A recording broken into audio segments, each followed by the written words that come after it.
Felix Mendelssohn is the next composer about whom we'll be talking right now. He was born in 1809 and died in 1847. Mendelssohn was born into a wealthy and famous family.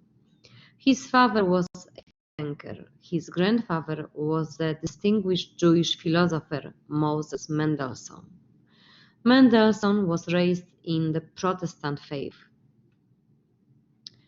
Mendelssohn was musically gifted. By the age of 9, he was a brilliant pianist. By the age of 13, he had written symphonies, concertos, sonatas, and vocal works. The quality of his youthful work is astonishing.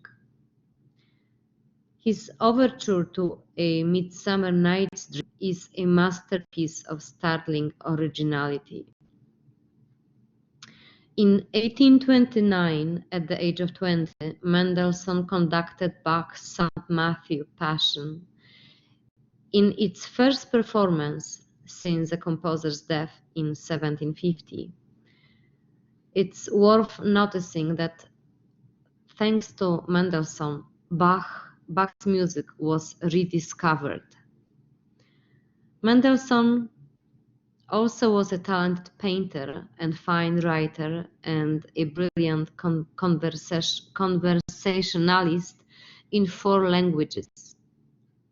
He was happily married and had 4 children.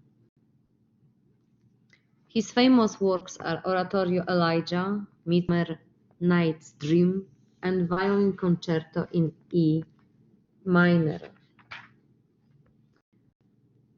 When his beloved sister Fanny died in 1847, it was a violent shock for Mendelssohn, and he himself died 5 months later at the age of 38.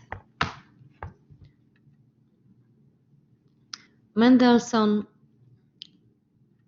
treated cadenzas differently than the composers of the classical era.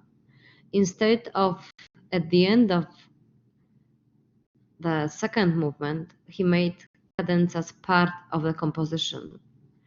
It was not allowed to be a final showpiece for the soloist's technical abilities, but rather a continuity that flowed as an integral part of the whole movement within the composition. His music is deeply rooted in classical tradition.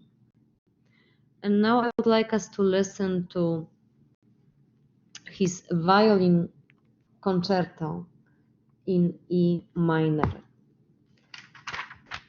We'll listen to the first movement, and please listen for the contrast between the ardent first theme in minor, introduced by the solo violin, and the calm second theme in major, first played by the woodwinds and then by the solo violin. Notice that the violin cadenza, which is an accompanied solo, appears at the end of the development section.